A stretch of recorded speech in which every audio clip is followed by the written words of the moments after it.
investigation. Welcome again to my channel. This is Trev from Trevessence, and this morning we are going to take a closer look at the investigation into the death of Melissa Silvera. But before we do that, if you're new here, a very special welcome to you. Thank you so much for stopping by. And if you are a returning traveler, I want to say thank you for your continued support. Now, earlier this week, we spoke about the death of Melissa Silvera, the wife and mother out of Jamaica, who was found dead on November 10th, at which time the death was considered to be a sudden death in which she died in her sleep. Now, after the autopsy, it was discovered that she had 3 bullet wounds to her body. And this has upended the entire investigation. Her husband, Joylan Silvera, who is an active member of the People's National Party, has since been under extensive scrutiny. Now we're going to listen to an interview that Cliff Hughes had with Mark Shields, an expert in police investigative work. George, the killing of Mrs. Melissa Silvera on November 10. Questions are swirling over how she died and how the processing of that crime scene took place. Mr. Shields, help us now. People are questioning what are the steps that all first responders, and in particular the police, should take in such circumstances where someone has died. Well, that's correct, Cliff. Unless it's absolutely clear, for example, with a shooting or where there's a report there's actually been a murder, any sudden death is initially treated as suspicious. The fact is that with any crime scene, you have to get it right first time. And that's something that I've said to officers over years and years. Get it right first time, because the scene of a crime will only exist in its original state once. And therefore, it is so important that you do absolutely everything correctly, that you record the scene correctly and gather as much information as possible. Because once the scene is gone, that's it. There's no going back.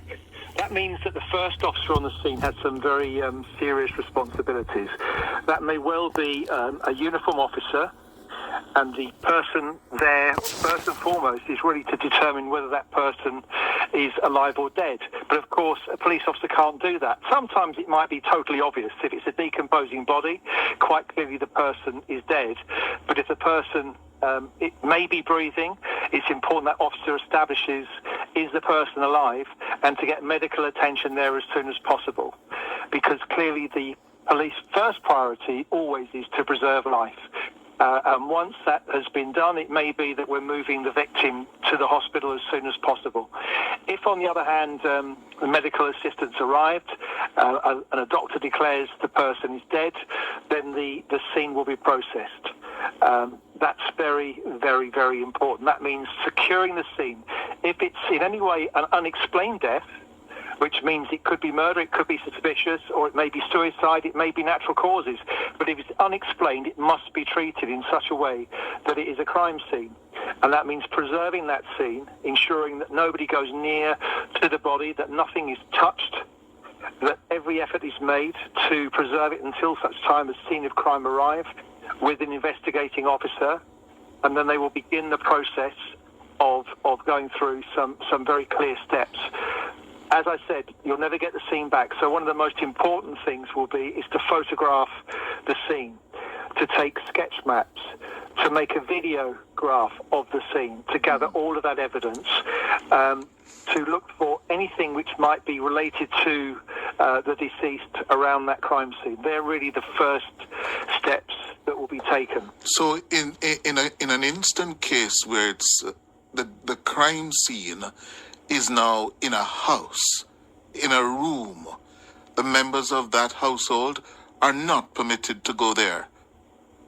Once the police have arrived, and if they've assessed that it, as I said, it's an unexplained death, then yes, we would keep everybody from that room. We'd even keep, nosy senior officers or other police officers away from the scene. The only people that would go into a house, which would be cordoned from the outside, there'd be a uniform officer on the outside of the house would be unoccupied, emptied of anybody in there, and then they would keep a log for anyone going in there, from the investigator, scene of crime, and only critical people involved in the investigation will be allowed into that scene.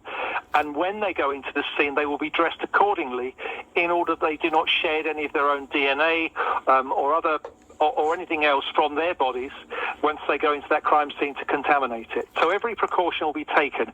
As I've said, the important thing is when it's not clearly a murder investigation, in other words, there's not a knife or multiple gunshot wounds, one cannot be too careful. One has to treat it as an unexplained death, treat it as a crime scene, because afterwards, if one finds out that, in fact, it is natural causes or some other incident, then it's easy to wind the thing down. But it's very, very difficult once you've created a situation where the crime scene or the scene has been trampled on to ramp it up again later on back into a crime scene, because one tends to lose so much evidence. You said that they should not be allowed in, and if they are allowed in, they must be dressed accordingly.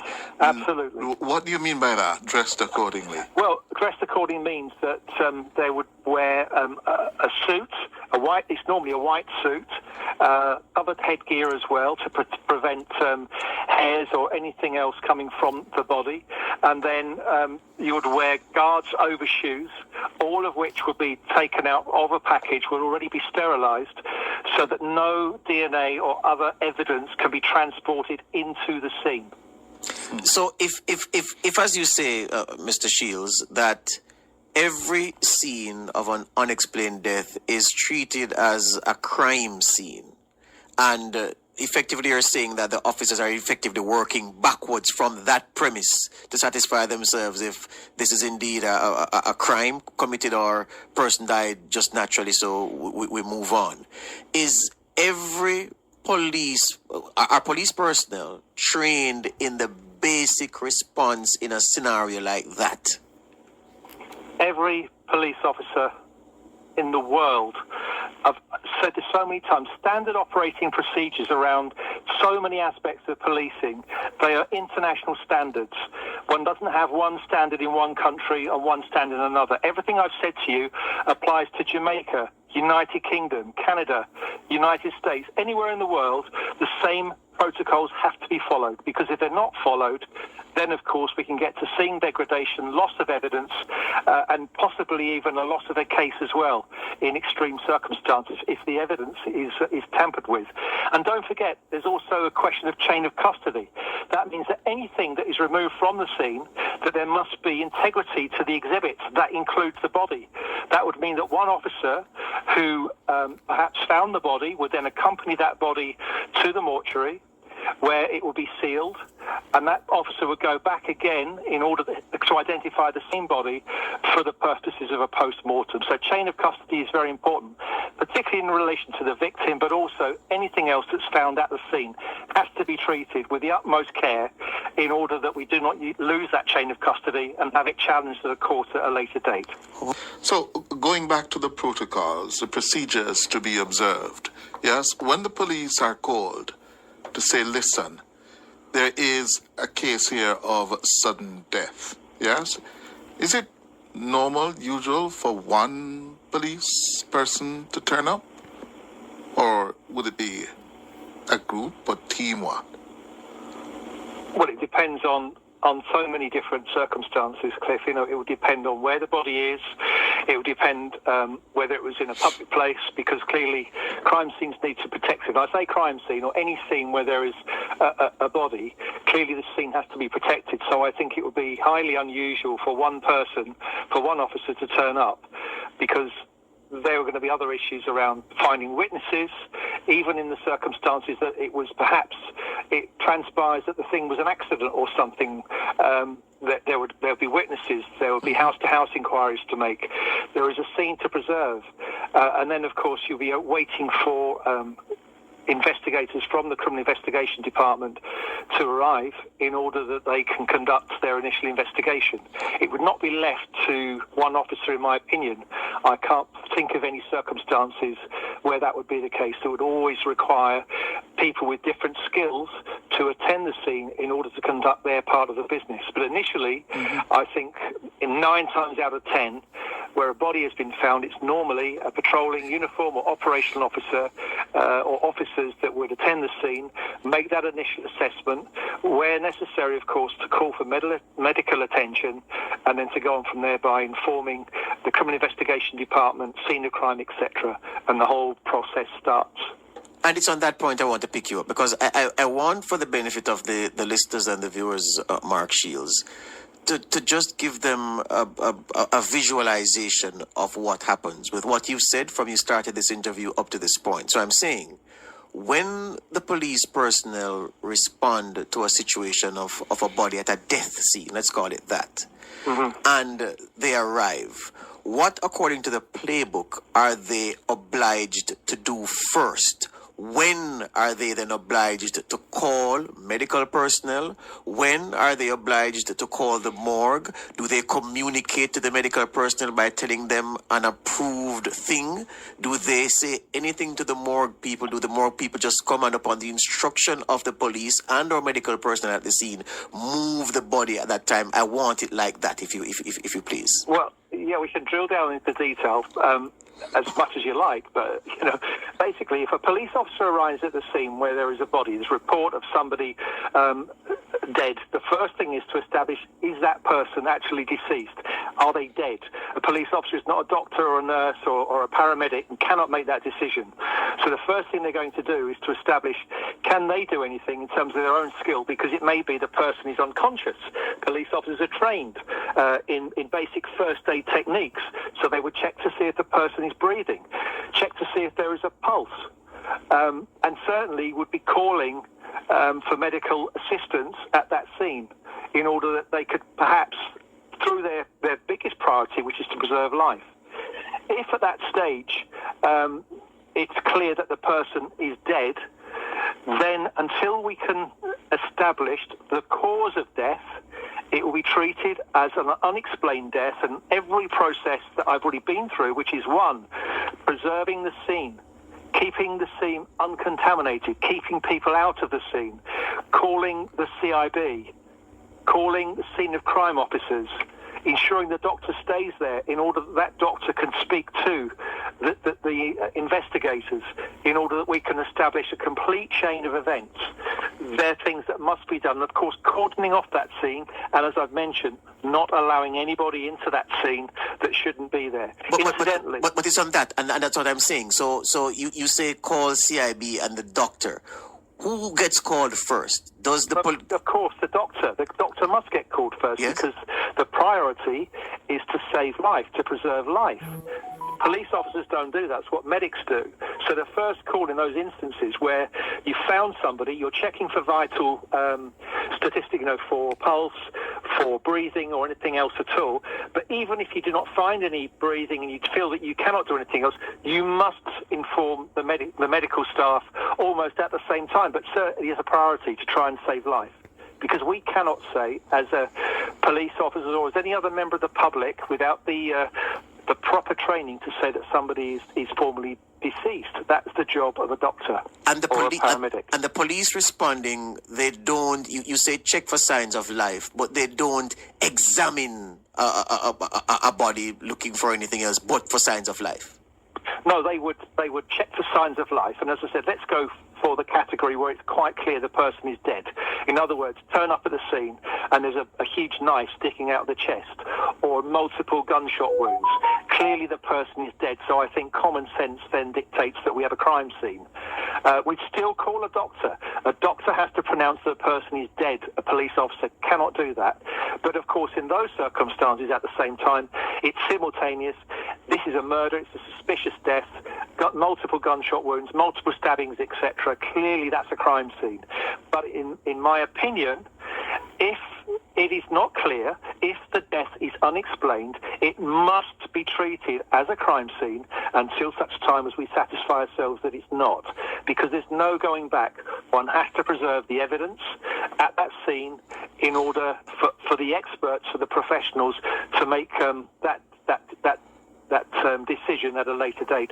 And that may not be until we get to the stage of a post-mortem, so that the death can be unexplained all the way through until such time as the post-mortem has been conducted that body fluids have been taken, blood, stomach, etc. The other organs, vital organs, have been examined, and it may be that we do not know the cause of death for some time. Then it may transpire, of course, the person was poisoned. That's why it's so important that we preserve the scene initially, because we do not know the future. We know the person has died. We don't know how they died, unless it's plainly obvious, such as a car crash or something. But when it's somebody in a house, maybe died in bed or somewhere in the house for sure, we cannot make a determination as to the cause of death. That is down to pathology, to science, and scene of crime. So, Mr. Shields, you're putting a lot of store on preserving that crime scene until we know exactly what we're dealing with. That means, in this instant case, a house, a home, that room should be locked off until post-mortem, as in this case, weeks after? Certainly, it would depend, Cliff, on each, again, it depends on each situation, but the reality is, I've gone through the other processes, Sure. which is removing any piece of evidence. The most important thing, having turned up to the scene, before anything is touched, I would expect good quality colour photography. I would expect a videographer to come in and actually do a really good video of the whole crime scene, or the scene of the death at least. Certainly the other rooms, because there may have been again, this is such there's always different scenarios. There may have been a struggle in another room. I'd probably record the whole house, because if it was an unexplained death, it wouldn't just be the room. It could be that something happened in the kitchen before the person ended up in the bedroom. We don't know. As I said, we're speaking so hypothetically because we're speaking Right. in general terms. I don't know anything about this case that you've mentioned at all, to be honest. So I can say with a very clear conscience, I'm speaking extremely generally. Yeah. In your experience, Mark Shields, have you ever heard of a situation where someone was said to have died in their sleep, and then it turns out later that that person was the victim of a murder? That's happened. That sort of thing happens all over the world. It will not be the first if that was the case in anything that happened in Jamaica, and it won't be the last. These things happen, unfortunately. In fact, you hear about cases in the United Kingdom where a nurse killed about 30 babies, and they said the babies died of natural causes, and it wasn't until years later that there was an investigation, and they found that in that particular case, the nurse was literally a mass murderer of babies. I like that answer. Have you ever seen a situation where someone has been said to have died in their sleep, then found to have been shot multiple times? Shot multiple times? Yes. Absolutely not. No, that's just beyond the realms of ridiculousness.